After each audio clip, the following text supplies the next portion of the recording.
آج ہم جیسا کہ آپ کے علم میں ہے کہ اس وقت ضرورت یہ ہے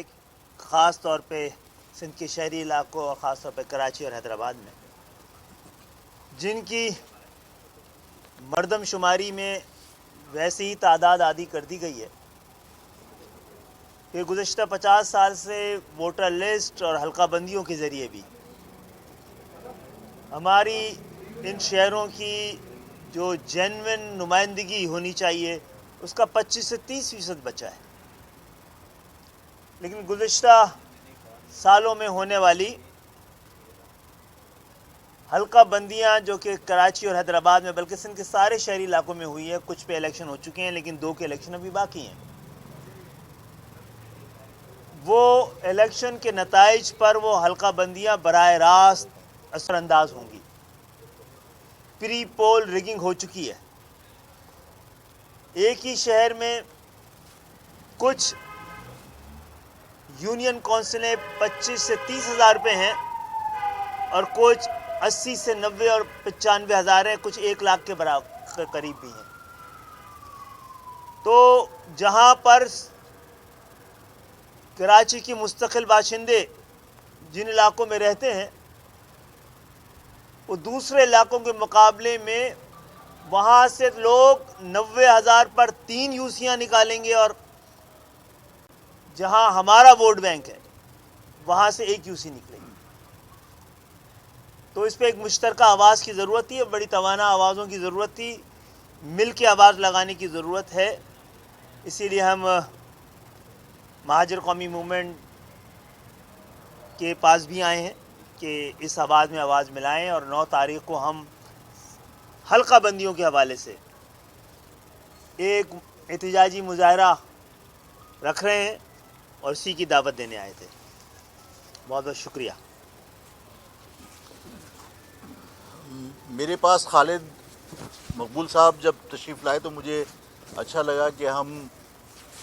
جو کامن ایشوز ہیں ان پہ کم سے کم آپس میں بیٹھ سکتے ہیں، اور میں نے بھی جو 9 تاریخ کو یہ پروٹیسٹ کرنے جا رہے ہیں اور جو انہوں نے دعوت دی ہے، تو میں نے ان کو کہا ہے کہ مہاجر قومی موومنٹ جو اس شہر کے مشترکہ ایشوز ہیں جن کے اوپر ہم سب کو مل کر آواز اٹھانی ہے، اس میں انشاءاللہ تعالی ہم بھی شریک ہوں گے، پارٹیسپیٹ کریں گے۔ میں پرسنلی میں نے ان کو کہا ہے کہ میں پرومس نہیں کرتا کہ میں شریک ہو پاؤں گا، لیکن مہاجر قومی موومنٹ کی مرکزی قیادت اس میں لازمی شریک ہوگی، اور خالد بھائی اور ان کے رفقا جو یہاں تشریف لائے، اور اس بنیادی جو مہاجر قوم کا مسئلہ ہے کہ ظاہر ہے انہیں کم گنا گیا، ان کے حلقہ بندیاں کر کے ان کو ان کے صحیح نمائندگی سے محروم کرنے کی کوشش کی گئی۔ ان ایشوز کے اوپر ظاہر ایک گفتگو ہوئی ہے، اور انشاءاللہ تعالی مہاجر عوام کے مسائل اور اس شہر کے مسائل پر آئندہ بھی ملاقاتوں کا سلسلہ ہونا چاہیے، رہنا چاہیے۔ یہ بات اس چھوٹی سی نشست میں گفتگو جو ہوئی اس میں ہوئی ہے، اور انشاءاللہ تعالی یہ سلسلہ جاری رہے گا۔ بہت بہت شکریہ۔ شکریہ۔ یہ بتا دیے گا کہ آپ ہمیشہ سے یہ کہتے رہے ہیں، ایم کیو ایم کا پرانا موقف ہے کہ آفاق احمد نے مہاجروں کو شہید کروایا، قتل کرایا، ایکسٹرا جو بھی بولیں یار یہ موقع نہیں ہے۔ جی بولیے بولیے۔ تو اب آپ کو ایسی کیا ضرورت پیش آ رہی کہ آپ پھر آفاق احمد کے پاس آئے واپس؟ دیکھیں تاریخ کا اپنا ایک سفر ہے،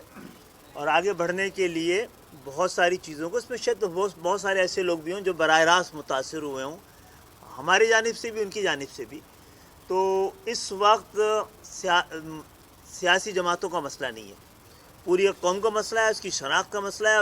اس کے حقوق کا تعین کا مسئلہ ہے، اور اس کی سیاسی بقا کا معاملہ ہے۔ اسی لیے آئیں اور آگے بڑھ کے بات کرنا چاہ رہے ہیں۔ خالد، یہ بھی بتائیے کہ جو پنجاب کے جو ڈاکو جن کو بارے میں عمران خان صاحب فرمایا کرتے تھے، آج وہ ان کے وزیر اعلیٰ ہیں، انہیں سلائی کے خلاف نیب اور ایف آئی اے میں مقدمات کے لیے جو ہے وہ عمران خان صاحب خود جو ہے وہ ہدایات دیا کرتے تھے، آج وہ ان کے اسپوکس پرسن ہیں۔ تو کیا ایسا لگتا ہے کہ آنے والے وقتوں میں جب اتنے شدید اختلافات کے باوجود بھی وہ آج وہ اسپوکس پرسن بنے ہوئے ہیں اور 10 سیٹوں والے وزیر اعلیٰ بنے ہوئے ہیں، تو آپ لوگ بھی اپنے پرانے اختلافات کو بلا کر کسی ایک پیج پہ آ کے کھڑے ہو کر میرا خیال ہے یہاں پہ کھڑے ہیں نا، آپ کے سامنے یہاں کھڑے ہوئے ہیں نا، تو اور اس کی دعوت بھی دی ہے، اور یہ معاملے آہستہ آہستہ بہتر ہوتے چلے جائیں گے، ہمیں بھی امید ہے۔ اور جو آپ بتا رہے ہیں وہی تو پاکستان کی جمہوریت کا حسن ہے۔ اب یہ بتائیے کہ اس پروگرام پر خالد مقبول صدیقی انجم کے وقت کتنے عرصے کے بعد یہ سیاسی ملاقات ہوئی تھی، اور دوسری چیز یہ بتائیے کہ جو مرجر ہونے جا رہا ہے ایم کا، اس میں شامل نہ ہونے کی جو وجوہات آپ نے بتائی تھی، اس ملاقات میں کوئی چیز ہوئی ہے کہ وہ بات حل ہو سکے؟ دیکھو یار، میں نے ابھی آپ سے کہا کہ ایشوز پر ہم نے بات کی. ایک معاملہ انہوں نے رکھا تھا جو ڈیلیمیٹیشن کا ہے، وہ ظاہر ہے اس پر کل جو پریس کانفرنس تھی اس میں نے بھی اس پر اعتراض اٹھایا تھا، اور میں نے کہا تھا کہ جو غیر مہاجر آبادیاں ہیں ان میں حلقہ بندیاں جو کی گئی ہیں بہت کم ووٹوں کے اوپر ان کی نمائندگی ہے. ہمارے ہاں 70,000 کے اوپر ایک یونین کونسل ہے، 90,000 پر بھی ہے. تو یہ تو کل پریس کانفرنس میں نے بھی اعتراض اٹھایا تھا. تو اگر اس کے اوپر کوئی مشترکہ آواز جا رہی ہے تو اس کا مقصد یہ نہیں ہے کہ مطلب ساتھ میں بیٹھے ہیں کسی ایشو کے اوپر تو کوئی مرجر کی طرف جا رہے ہیں. ہم آئندہ بھی بیٹھ سکتے ہیں. ہم اس شہر کے مسائل کے لیے، اور جہاں تک انہوں نے جو سوال کیا تھا کہ لوگ مرے ہیں، بالکل مرے ہیں. میرے خیال ہے متحدہ قومی موومنٹ کے دفتر بہادر آباد جب میں نے ڈیلیگیشن بھیجا تھا تو میں نے خصوصی طور پر شہداء کی فیملیز کو بھیجا تھا وہاں پہ وفد لے کر، اور صرف اس لیے بھیجا تھا کہ ان کو بھی یہ احساس ہو کہ اگر ان کی کوئی شکایت ہے کہ ہمارے لوگوں کے ہاتھوں ان کا کوئی نقصان ہوا ہے تو یہاں سے بھی شہداء کی فیملیز اپنے غم بھلا کر وہاں گئی ہے. اگر ہم ان معاملات کو آہستہ آہستہ